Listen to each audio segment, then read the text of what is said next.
As we continue into Lenten season, we continue to look about the great sacrifice that Jesus gave for us and what that means. Lent is a time when we look inwardly at ourselves and see if there are things that we need to remove or some type of obstacle that may be hindering your time with God. And so many times I've found out those are not great overt things, or they matter of some simple choices and some things they could do better. A little boy was not doing very well in school, and so his parents scrimped and saved for almost a year and entered him into the Catholic school. And his grades were very, very bad before he entered. And they got the report card the first semester, and he had straight A's. And they were really concerned about his math because they just knew he could do much better. So they began to ask him what was going on. He said, well, you know, I went to the new school. And they said, yes. He said, well, my very first class was a math class. And when I went in that class, on the teacher's desk was a picture of a man that they nailed to the cross. And I knew they were serious after that.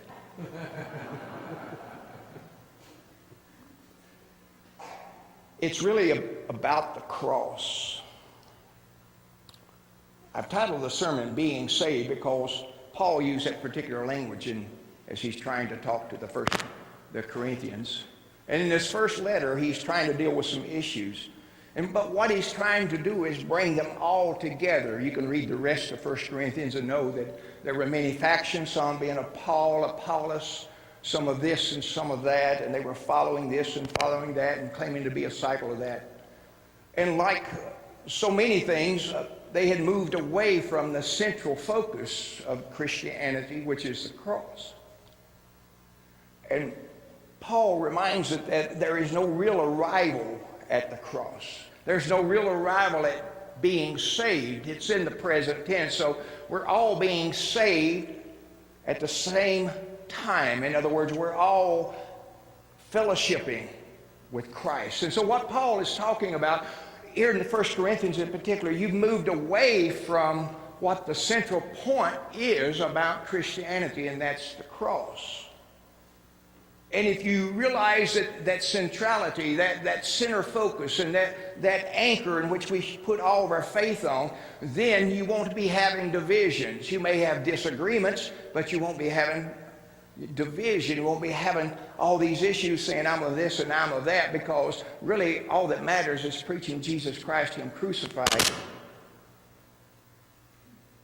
Not only crucified, but resurrected. Not only resurrected, but sitting at the right hand of the Father, making intercession for us. And so the centrality of the cross is the most important thing, because as James tells us, love covers a multitude of sins. And if you realize that the cross is the centrality of things, that's the most important thing, and it's Christ's love for you, then you understand that that's the most important thing. Let's look at the scriptures.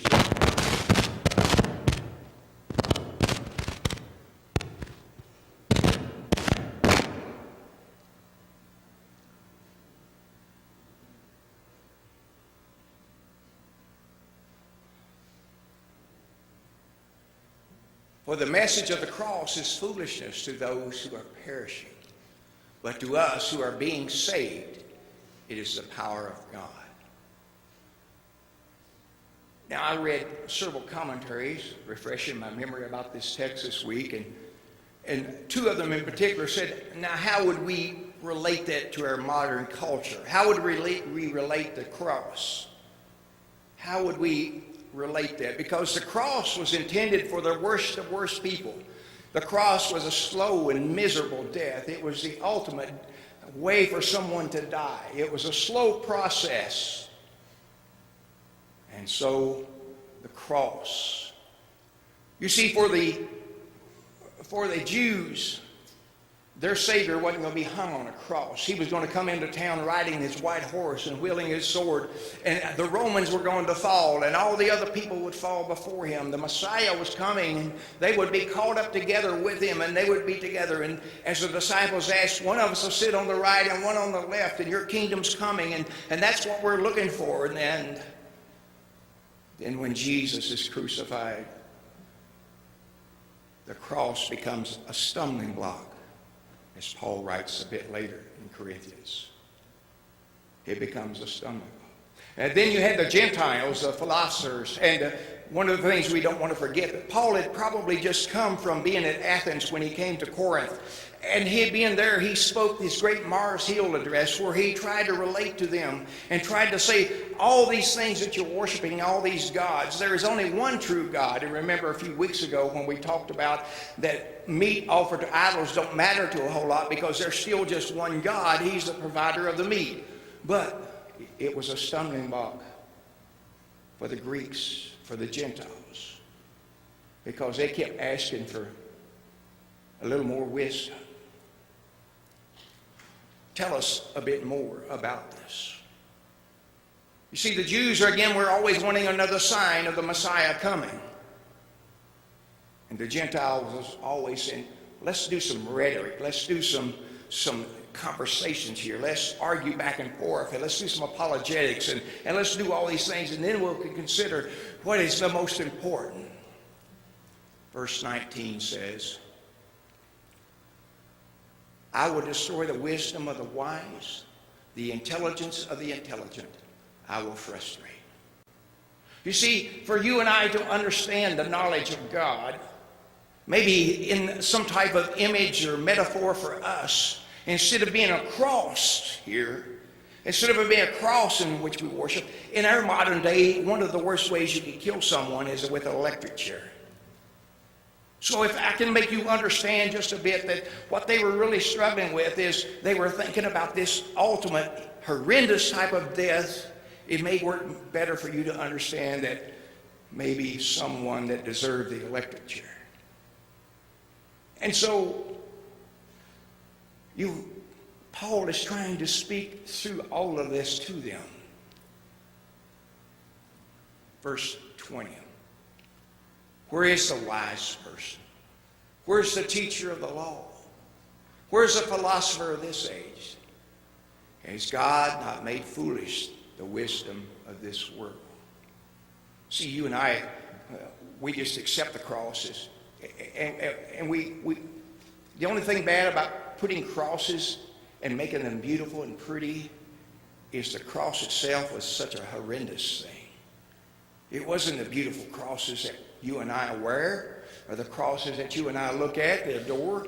It wasn't about that, but it was about some horrific type of thing that happened.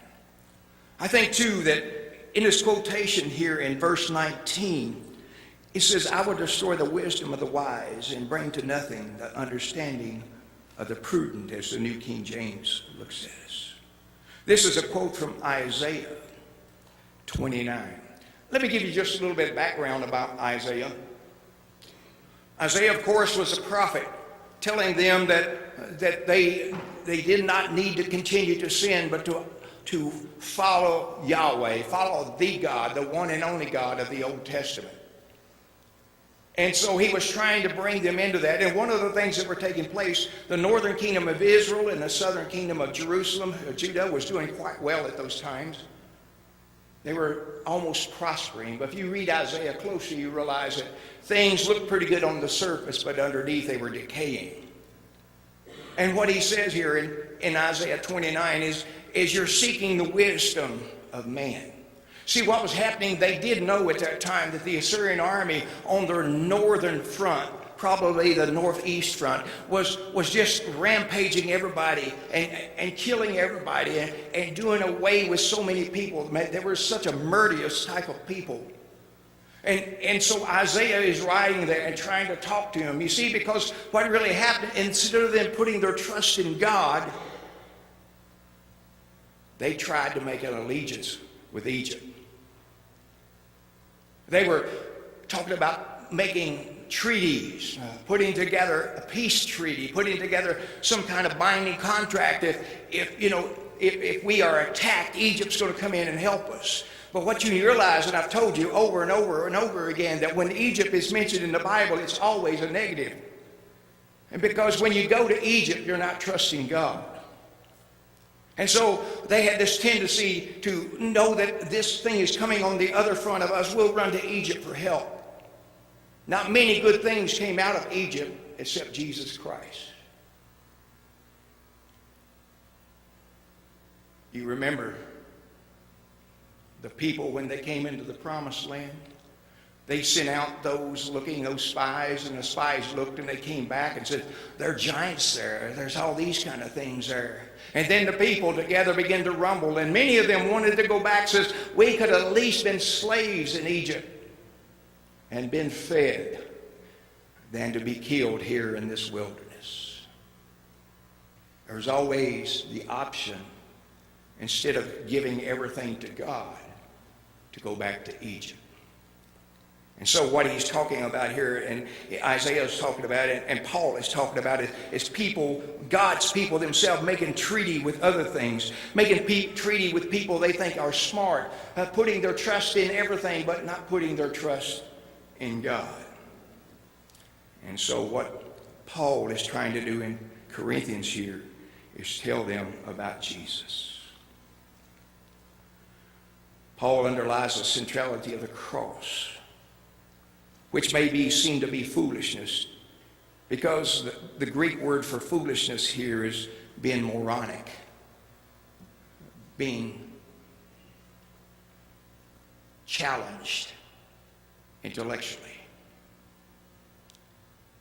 And the Greeks, they didn't want to talk about someone that died on a cross, because in their mind, their intellect and their abilities, that there would be no innocent man ever crucified on a cross.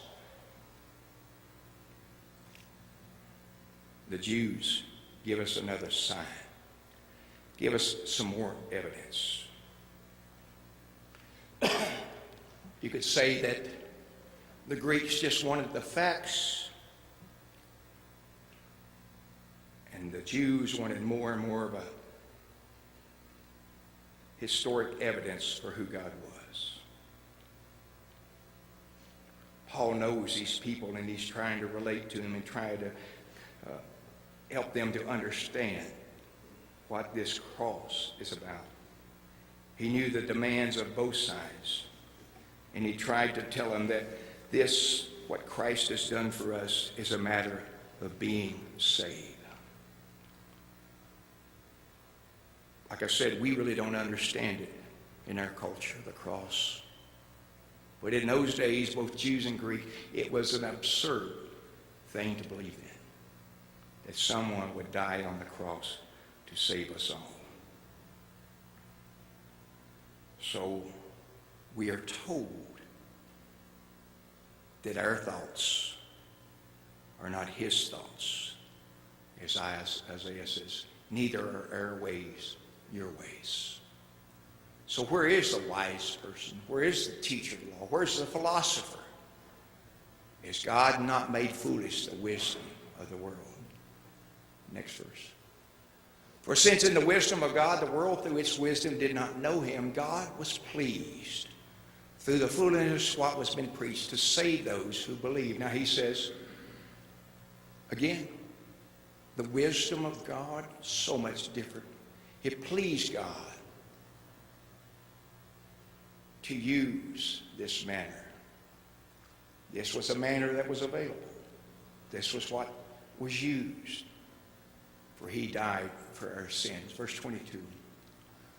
Jews, they demand signs, and Greeks look for wisdom. But we preach Christ crucified, a stumbling block to both the Jews and foolishness to the Gentiles.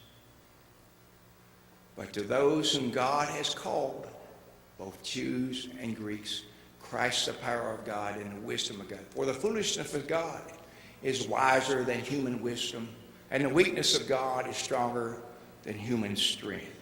That basically is just saying this, real simple. On a bad day, God is better than we are on a good day. You see, we have no comparison to him. God on his worst days, well, I don't think God has worst days, but Paul's trying to relate that, how things are. Paul's trying to help them to understand the foolishness of God is much more than the wisdom we have. God at work.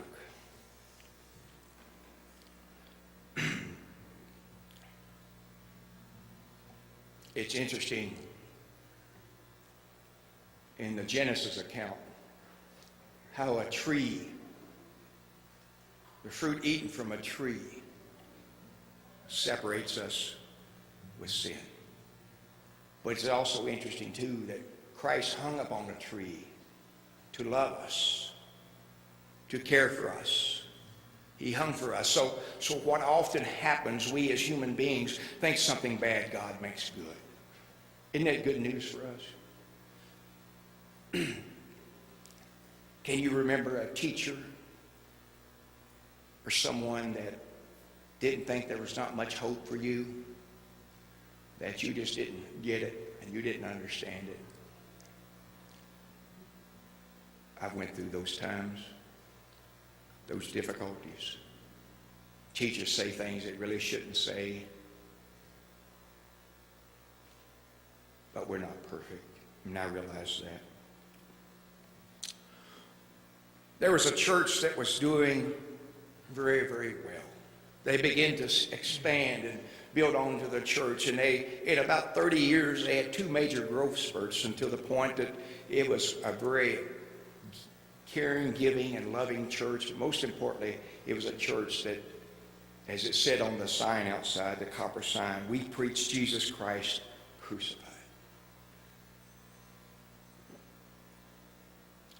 After some time and years that went along, the church wasn't doing so well. Matter of fact, some ivy had begun to grow up on that outside. The sign itself, being copper, was beginning to tarnish and not look very well. And so no one really cared or noticed when it went from we preach Jesus Christ crucified to we preach Jesus Christ. And then after some time, the tarnish continued to build up, the ivy continued to grow, and the sign then said, we preach Jesus. Now the thing that was different in preaching Jesus, the way they interpret Jesus, is just being a good humanitarian type of person, but he was not crucified for us. After a little bit more time, the ivy continued to grow, the tarnishment of the sign continued, and the only thing you could see is we preach. If you went to that church, it all kind of sounded good. They talked about doing social injustice, being active in a lot of different things. The activities of the church were there, but the heart of the church seemed to be waning, seemed to decline. And then, of course, you know where this story is going. The church continued to decline. The ivy continued to grow, and all that was left on the sign was we. The church ended up being a place to come and visit, to see your friends, to have luncheons together, to do those kind of things. And of course, eventually the church closed its doors. Because when we forget that we preach Jesus Christ crucified, when we start devaluing that, then what ends up really happening is you end up with a church that says, I'm okay, you okay, let's just get along. Instead of the acknowledgement that we all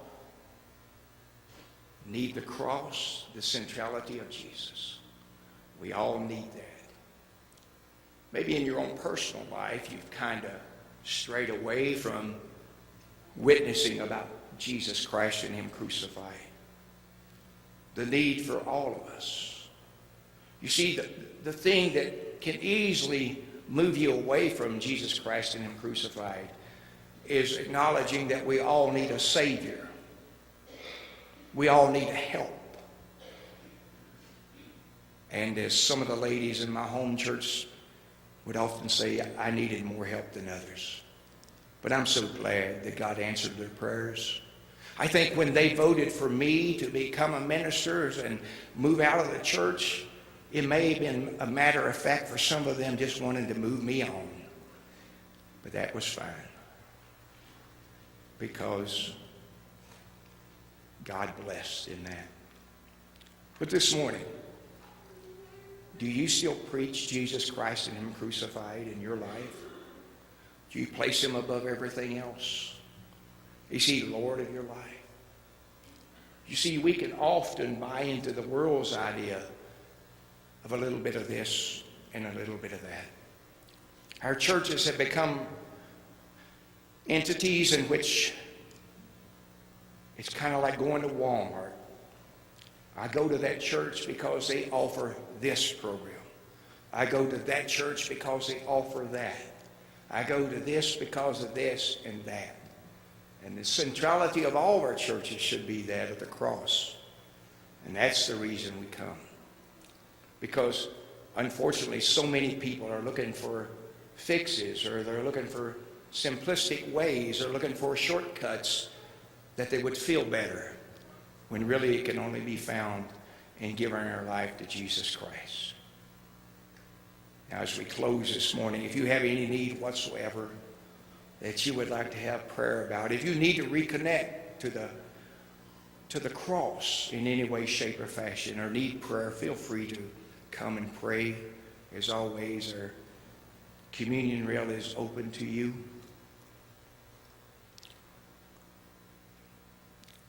Let us stand together and sing Spirit Song.